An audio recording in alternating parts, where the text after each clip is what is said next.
lie. But her emails? First daughter Ivanka Trump used her personal email for government business.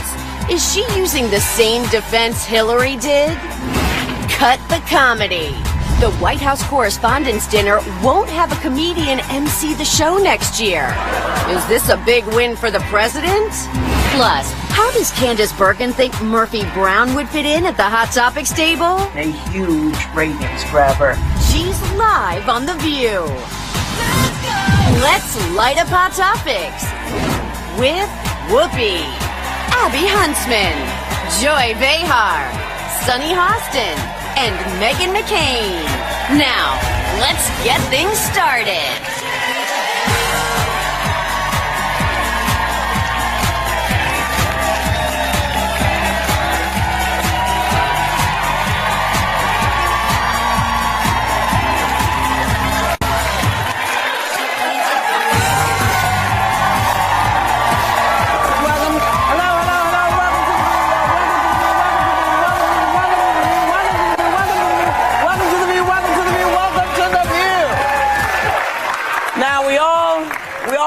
What a serious issue the guy in the White House thinks using personal email accounts for government business is. Take a look. This is the single biggest scandal since Watergate. For what she's done, they should lock her up. She's disgraceful. It's disgraceful. The American people fully understand her corruption, and we hope all justice will finally be served. So, of course, they just blew the joke, but we all knew who he was talking about, but now he's talking about his daughter, we think, because she used her personal account to send hundreds of emails about government business last year. So, how do you think they're going to spin this? You think anybody will be yelling, lock her up? You know what's amazing is that this girl was there in 2016. I mean, was she in the convent? She was watching TV just like the rest of us. How dumb can a person be to go and make the same mistake that he's been bitching about the whole time? I mean, people wake up. Well, didn't she say she was sort of unclear about how this gets used? Well, so was Hillary. Well, that was going to be my point. So maybe there is something, and maybe they need to look and see if there are some complications and things. That she wasn't properly briefed is what the report says. Well, she's pleading ignorance, though, to the rules. And I never worked in the White House, but I certainly worked for the Justice Department for 7 years. And it's one of the first things that they tell you. They tell you about the email protocol. They tell you about your cell phone protocol. It's why to this very day I have a personal email and a private email. Because you're still working for the Justice Department now? Well, you know, I work for ABC News, and I don't think that you combine your personal life with your work life. Right. And you certainly don't do it when you work for the government. So I really call BS on I didn't know better. I think it's the height of hypocrisy, quite frankly, that she knew that her father, that was one of the things he ran on, that was a significant part of his platform, and to just do the same thing. But I think that's what happens when you have this kind of nepotism going on in the White House. Let's face it, her role is unprecedented, and there are other things that she's not doing. She made $3.9 million from her family's hotel in D.C. in 2017, and that money, I think, is a violation of the Emoluments Clause. Right. When are people going to talk about that? Well, I don't know when they're going to talk about that. You just brought it up, but I thought it was interesting that both women had the same thing about these emails, and it made me wonder, is there something that makes you unsure about whether you should be using your email, your personal email, to be sending stuff? They set up their accounts in December 2016 after Trump won. So there's really no excuse. You know, if we want to talk about hypocrisy, we'll be here all day long, because the list can go on and on. Everything that he said about her, he's doing. Drain the swamp. Can the Republicans talk? Dozens have been indicted.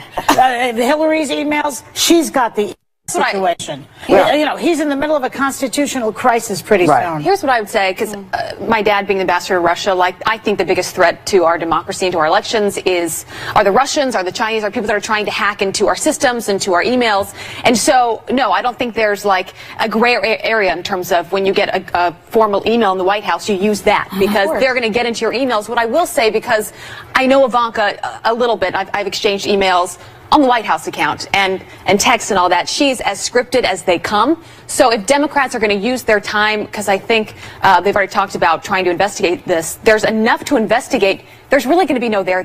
I would be shocked if there was. The truth of the matter is, and most of these emails were about her kids' scheduling. Right, but it doesn't. It doesn't take away from hypocrisy. Yeah, I agree. There is a different. I mean, I think it's hypocritical, and I think when one of your dad's taglines is "lock her up," specifically about an email, controversy, that you should know the difference for that reason alone. I will say, let us not forget, Hillary had emails deleted by a computer specialist amid a congressional investigation as she had her aides smash her devices with a hammer. But does that make it? Does it make it different if both things are on the? I just am trying to explain the Republican side of this, but no, again, I understand. But it provoked the question.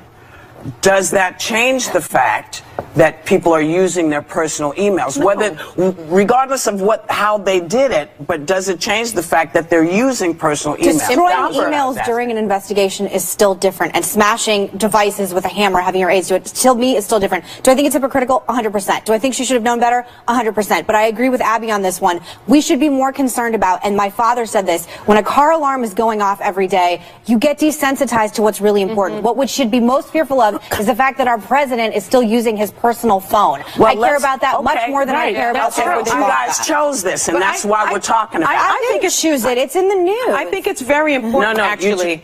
I don't think that this would not be the #1 topic I would choose for this show today if given the opportunity. Oh, it's mine. Well, here's absolutely. Well, here's how Me this. too. Me too. I would just say we get so focused on what the headline is that day, and I think what I'm trying to say is the bigger picture.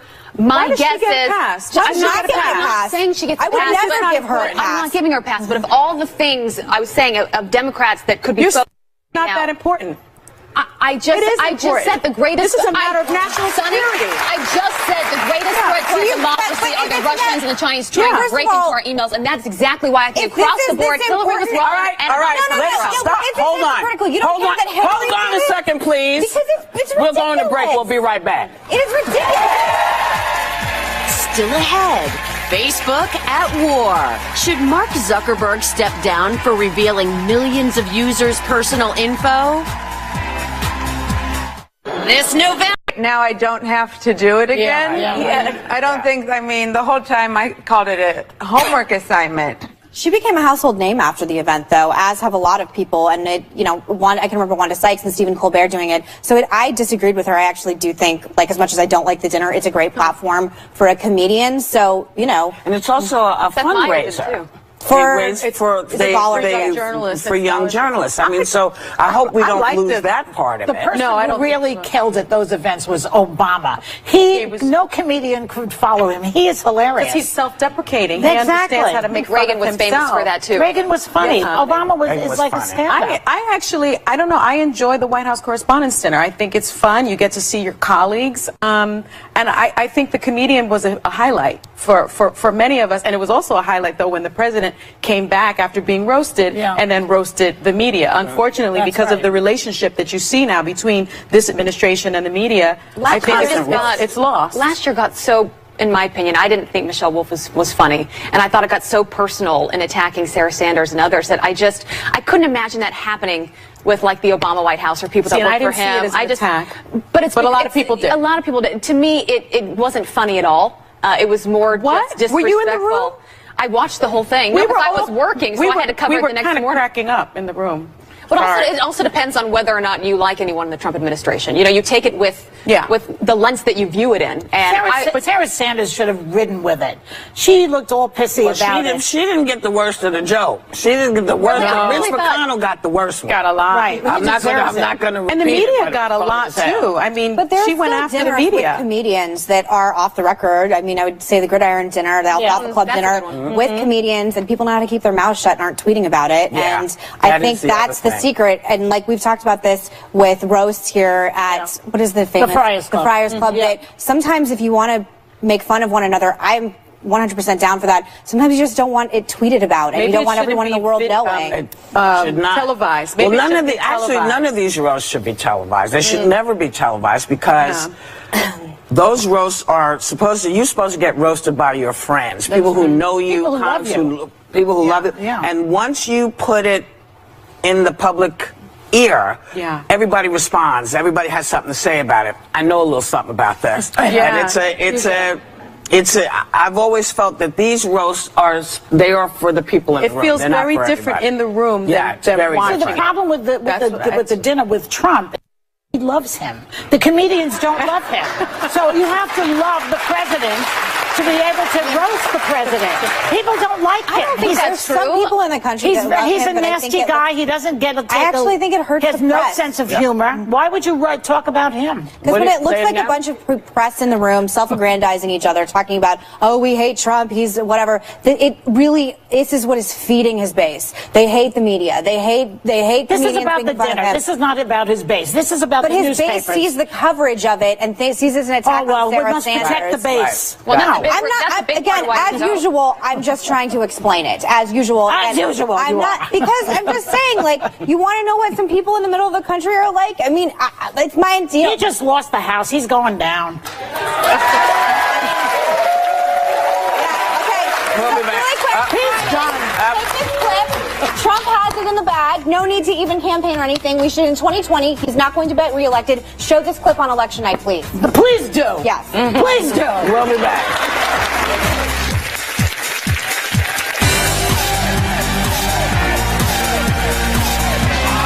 Want to watch The View, but you're not at home? No. Well, that's okay. Take us with you. Now you can enjoy The View for free on your favorite podcast app. Welcome to the View. Yes. Let's get to some hot topics. Keep up on hot topics in the car, at the gym, even walking the dog. Just subscribe on any podcast app and check back every afternoon for a new episode. We are a blend. You can still feel the Oprah effect for the holidays. Get to viewyourdeal.com now, because we partnered with vendors for at least half off some favorites from Oprah's gift list. I believe you're going to love them. Promise. Welcome back. So, this woman wrote an op-ed in the New York Times saying she wished someone had the talk with her about menopause before she turned 45. Clearly, she's never been to one of my shows because she said she had no idea what hit her. Now, I think there's lots of things that women are sort of surprised by. So I'm asking you, is there something you wish somebody had told you about that came as a shock to you? Well, I'm the person on the panel, right, that just turned 50, so I guess I'm about to experience all these lovely things. Well, good luck. I mean, well, you know, you've been in it. You've been in. You know about perimenopause. Yeah, but I don't have any feelings of Yeah. horror stories yet. No. It's just Joy prepping keeps you. on telling me. You got Joy you for know. that. Yeah. Well, it's a nightmare. Nothing good comes of menopause, in my opinion. I don't see the point. Being able to wear white pants all year through, that's a great thing. Maybe that would be good. That's about it. I have felt, I told you, Whoopi, I have felt kind of hot at night lately. Not like sexy hot, but like sweaty hot. I thought my mom went through the same thing, and then I'm she was feeling standing hot. in front of the fridge all day, and then she ordered this massive fan that like barely fit in their room. My dad was like, "What on I'm earth? feeling We gotta a get little this thing out of hot. here." I'm not sweaty or anything, but I'm hot. Right. And You know, you it's said that interesting. may be the start of Men it. do not have to give birth. They don't have menopause. They don't have have it so menstruation. easy. They have They could do achy genitalia. But that's and yet if you ask any It hurts woman, them. if you ask any woman, would you Yeah. prefer to be a man? They always say no. No. Why? Explain. My husband's actually. Talk amongst yourselves. Well, let's get back to the other part. Is there anything that somebody should have told you? Like giving birth. Right. They always tell you like the prep for it, what to buy for the nursery. No one tells you the physical realities of, I've said on the show, like leaving the hospital literally in a diaper. Yeah. That you can't go to the bathroom for like a month after you leave. Really? I know this is like real stuff, That but didn't happen to me. But it's painful. Yeah. And you're still very pregnant for a while You're after pregnant. you deliver. I know. I'm No still one tells carrying you my that. baby weight. They don't tell you that Also, stuff. when you go to sleep at night, just for anyone who's going to go through this, you get up in the morning, the whole bed's sopping wet because it's your hormones that are so. I have to believe it's somewhat similar to menopause in some ways because it's the hormones and the imbalances that exist in the body. Which Look is at Joy. horrible. Look at Joy. It just ruins my life. What? Really? Menopause? It's hard. I hate it. I went through it for 20 minutes. I went through it for 20. I'm still in it. 20 My mother years. was in it for 6 years. No, honey, I can beat that. But I had 23 years now. It's been. I'm still. You've been in menopause for 23 I mean, you years? can't explain it away to global warming all the time. Something else is going on with my body. You're still hot. I'm still hot. Yeah, baby. So how long did it take you to go into puberty? What does that got to do with this? Well, because it's the other end of it, babe. Oh. You know, puberty begins all of the, oh my God, late. who am I? I'm I this, was I'm late. That's why you go, I that's was why late. it's lasting so I know, long. but no, 22 years is a little over the top, don't you think? It's supposed to be like I'm not a year sure or that it's so. all, I'm not sure you can chalk it up for that. You can't relate to this. How about You a think wedding? so. Were you surprised? Well, no. I haven't had a child and haven't gone through menopause. I'm sorry. What about? I literally have nothing. You to went say. through puberty. How was that? Fine. I mean. Well, maybe this is what's happening with Martha Stewart, because she just took her very first Uber ride.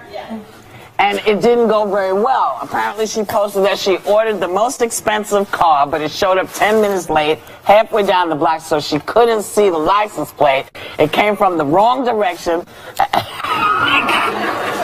And the car was a mess inside and outside. And it just wasn't, you know, it wasn't up to You know par. what? She has so Welcome much to being a money. human being. The woman has, can't Snoop Dogg drive her? She has so much money. Why does she have to call Uber? Doesn't That she have car a doesn't driver? look that dirty to me. It just looked like it had leaves in it. Oh, it looked nasty. Oh, I've had far worse Uber. You just I don't know. It doesn't look that bad to me. I don't know.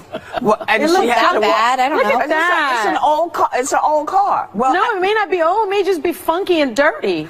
Oh, it's fine. You think that's It's a bad? 10-minute ride. Go to Beijing and take some of their cabs. Really? Yeah. Which These are I've rich done many, people many problems. times living there. Yeah. Like that's, I think for her, this is a dose of reality. I will say, if I ever go to jail, No, jail was a dose I would of love reality. to be her Yeah. cellmate, though. She knew. She knew. And I bet it was spotless.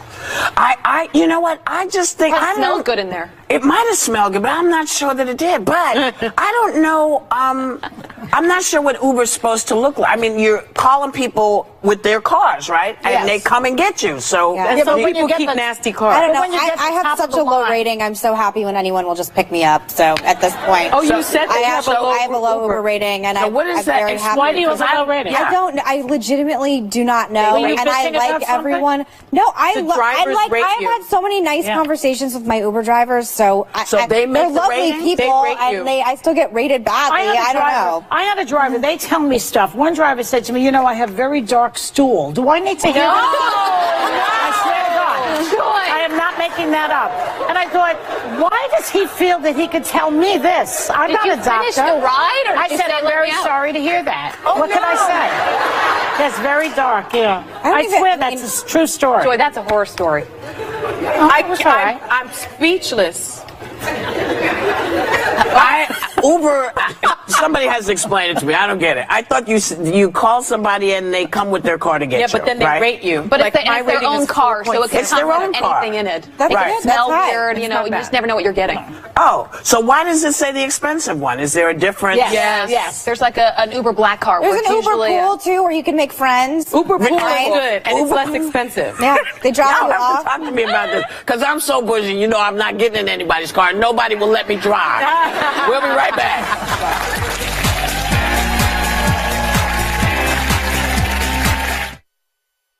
Abby. Oh yeah, we've got an announcement. So if you need some inspiration for your holiday card this year, our sponsor Minted has got you covered. Minted offers unique holiday cards from independent artists around the globe, and they will save you time this busy holiday season with what they call their free Text Us Your Photo Card Styling service. So you just text them a photo and a stylist will text you back with 5 holiday card designs. They'll also have free envelope addressing and custom postage stamps. And some great news for the audience and to our sponsors. Members of our audience are going home with a $100 Minted gift card. That's a good. I like Minted a lot. I use Minted and it's fabulous. Yeah, well. Really good company. Will they mail them for you? Speaking of busy, in Busy Phillips' new memoir, This Will Only Hurt a Little, she writes that she came up with the idea for the 2007 hit comedy Blades of Glory. But over the years, writers Jeff and Craig Cox have minimized her involvement. And in a recent interview, they completely left her out. So when they talked about the movie, they didn't mention her. So when she confronted them about it, they apologized, issued a correction, and everything I guess they think is copacetic. But does this happen a lot, do you think? It has happened many times. You ever see the movie Big Eye? About the painter Margaret Keane. Yes. Her husband took those pictures with those big gigantic eye kids. They're kind of crazy looking. He said that he did them. It was not true. She did them. Right. It's a movie with Amy Adams. It's like Marvelous Mrs. Maisel, which is a great show about how she's a comedian. Right. With Glenn Close is about that also. A man taking credit for a woman's work. I'm sure it's true throughout history. Do you think it happens more to women? Well, I don't know that many men who would sit back and say, yeah, you can take all the credit. And maybe that's why. I mean, I think, I know when I was lawyering, I would come up with these theories of the case, and I would work on teams with men, and they would poo-poo it, and then literally in the same meeting, like 2 minutes later, they would say the same thing I just said. And then everybody would be like, that's a great idea, Jim. And I would just sit there like so shocked. And it wasn't until I was further along in my career that I would say, yeah, Jim, that was my idea. It was a good one. And then I'd be able to take control of it. But you know what they're doing now? Women are now saying when that happens, they will then repeat it in the meeting. So you say, so you say some idea, and then I say, Sonny, that was a wonderful idea. To show the solidarity. Yeah. To repeat That's it. important. Do you remember, it's Camille Claudette? Do you remember that? The same thing with Rodin. She was an amazing sculptor as well. And several of the sculptures that we thought were his might have been hers. Really? So this is, I think, been going on for a while. It was also a good movie. I think it's called Camille Claudette. Yeah. You look at That's it. I've had this too, though, in TV, where producers, there'll be a mix of segments, and one like a debate about Iran, which, you know, I enjoy talking foreign policy. I've grown up in it. And there would be a gardening segment, and I would always be assigned to the homemaking or the gardening, and I finally said, I want to do the foreign policy stuff. I like talking about Iran. Why can't we do both? Or both. Why But can't I think women there's have this assumption as that many we have to be where the gardening is, which, by the way, I'm about the worst gardener you'll ever meet. I can help you. Yeah. You know, it's a slightly different idea, but I was thinking of the artist Jackson Pollock. You know, Pollock is the artist that splattered. Why is this just artists? Well, by the way, there's like four but this is an references. example of where a woman comes into the picture. He threw his things, you know, and he was good. He lived out in the Hamptons for a long time. Was poverty-stricken, drinking, blah, blah, blah. Peggy Guggenheim saw his stuff and made him famous. So if he was living in Nowheresville, wherever, where there is no art scene, you would never have heard of Jackson Pollock. And that's probably true a lot of Gertrude Stein, created and backed up a lot of artists, and it's very important to have women behind you, even if they're not doing all the work. Or just people who love art. It's always a good idea. I think you have to give credit where credit is due, because it always comes out in the end. Yeah. Someone always finds out, because we are, as human beings, we kind of say, well, you know, I actually did that, whatever, don't tell anybody. And then the next thing you know, 55 other people know. So, you know, just say, yeah, she did it, and My grandma let her always take said that the woman is the neck of the man's head, that they control the way it turns, but you don't get credit for it. Is that why they always give us hickeys? The neck of the man's head. We'll be back.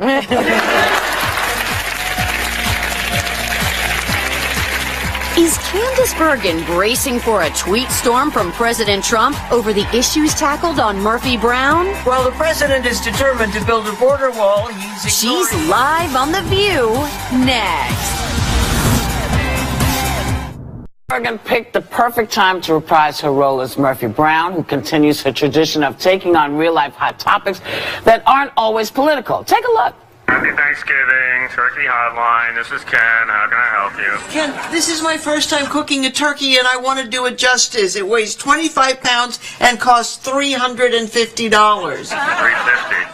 What's it stuffed with? iPhones? Look, it's a heritage bird. It grew up on a farm in Vermont. It ate nothing but organic grains. It speaks 3 languages. How do I know why it costs so much? All right. Wound a little tight today, are we? Relax. This is the Turkey Hotline, not the Suicide Hotline. Please welcome back the fabulous Candace Bergen.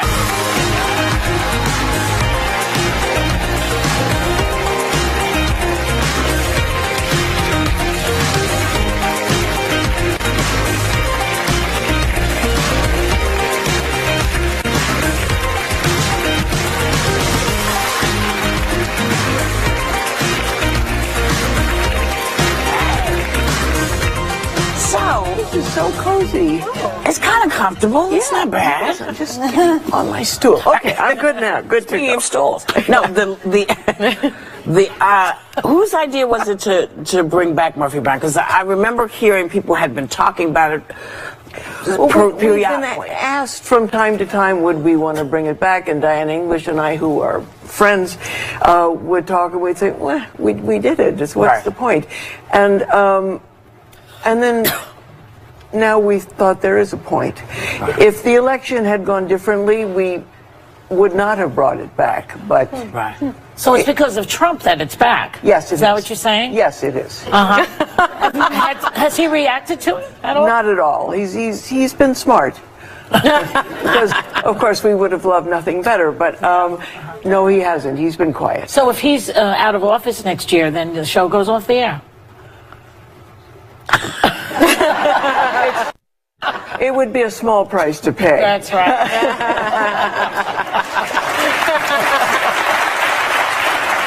So The View was actually included in the first episode of this season. Yes. You want to show a clip, if that's okay? Yes. You remember when I left FYI? I just couldn't take the pressure anymore? Right. You needed a break. So I took one. But after a while, I wanted to go back to work. And you took that job we told you not to. I thought it would be a piece of cake, but I was wrong. So wrong. 2 years on The View nearly killed me. Those women, the gossip, the backstabbing every day was like an episode of Game of Thrones.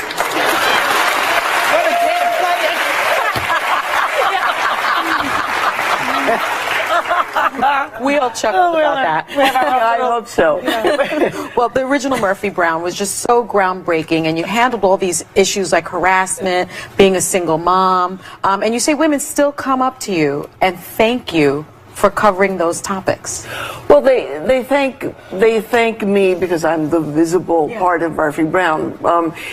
They thank me for dealing with breast cancer because their mothers had breast cancer. They thank me because Murphy inspired them to become the television producer or TV journalist that they had wanted to be but wouldn't have dared to be otherwise.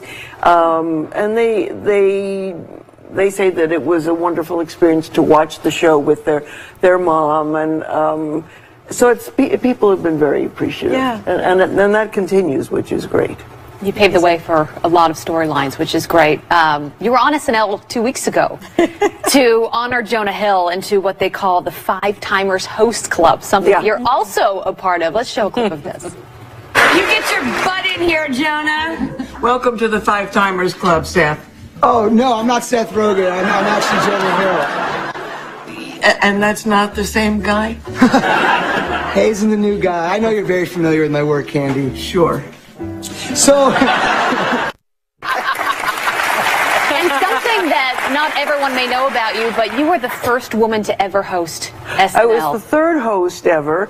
I did the third show, and I was the first woman to host. And I mentioned that to Drew Barrymore as we were backstage waiting for our cue to race on. And she said, I was the youngest host. I was 7. And she said, and Steven Spielberg and Robin Williams were in the audience to support me. And I just said, I'm never mentioning the story again. I was so outclassed. But take us back to that moment as being the first woman. What was going through your mind at the time? Well, at the time, I was just panic seized. I mean, I'm not thinking about being the first woman. I'm just trying to survive. I mean, when you're standing on the lip of that stage and then the light goes red and the cue cards, and you just go. Lauren said it was like the expression that Patty Hearst must have had when the SLA rang her door and she opened it. It was like, so it's just immense terror the first time. And you got Belushi and all those. Yeah, playing with everybody. Aykroyd, Jane Curtin, Lori Newman, Chevy. Well, you know, I'm really thrilled about this because you was naturally going to get your first star on the Hollywood Walk of Fame next year. Wow. And I want to put my 2 cents in because I'm hoping they put you next to your dad. Well, thank you, Whoopi. That's what we're hoping too. So I don't know what if that'll work out. I think there's no reason why they can't. And congratulations, by the way. Candace's father is the famous ventriloquist Edgar Bergen, who had a famous dummy named Charlie McCarthy. We grew up with it. Yeah. You have to be of a certain age. Yes. But you know, we always have to be of a certain age, don't we? Do. We always do. Listen, congratulations on the show. We thank you for coming. You have to come back. And we'll hang out some more. And we don't mind being part of Murphy Brown. Yeah. So we were proud to include you. It's a good joke. We can take it. Trust me. Yes, So it's a you good can joke. catch Murphy Brown Thursday nights. We'll be back on CBS.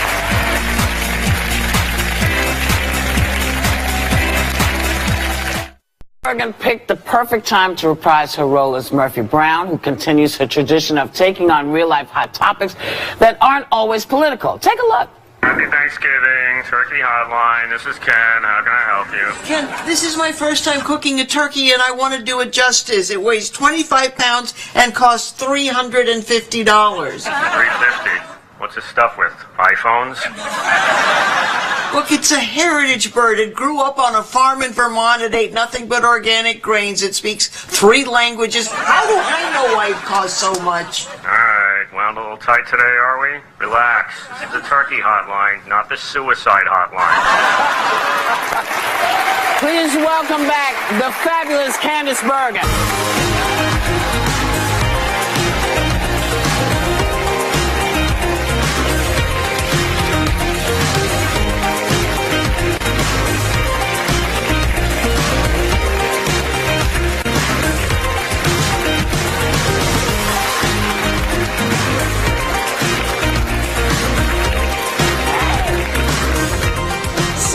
This is so cozy.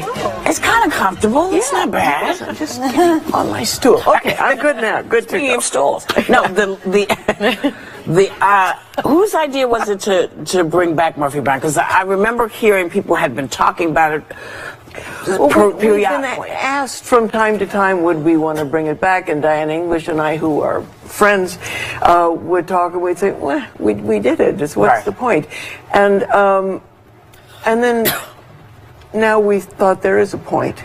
If the election had gone differently, we would not have brought it back. But so it's because of Trump that it's back. Yes, it is. Is that what you're saying? Yes, it is. Has he reacted to it at all? Not at all. He's been smart.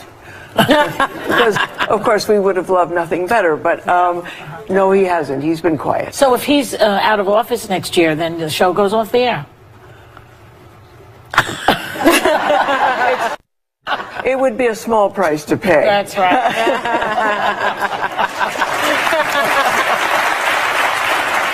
So The View was actually included in the first episode of this season. Yes. You want to show a clip, if that's okay? Yes. You remember when I left FYI?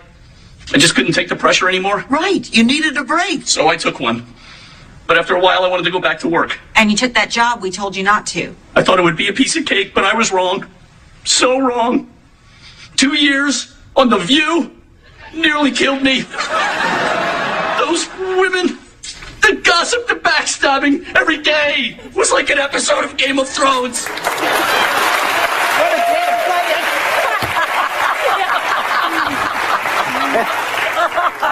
We all chuckled about that. I hope so. Well, the original Murphy Brown was just so groundbreaking, and you handled all these issues like harassment, being a single mom, and you say women still come up to you and thank you for covering those topics. Well, they thank me because I'm the visible part of Murphy Brown. They thank me for dealing with breast cancer because their mothers had breast cancer. They thank me because Murphy inspired them to become the television producer or TV journalist that they had wanted to be but wouldn't have dared to be otherwise. And they say that it was a wonderful experience to watch the show with their mom, and so people have been very appreciative, and that continues, which is great. You paved the way for a lot of storylines, which is great. You were on SNL 2 weeks ago to honor Jonah Hill into what they call the Five Timers Host Club, something you're also a part of. Let's show a clip of this. You get your butt in here, Jonah. Welcome to the Five Timers Club, Seth.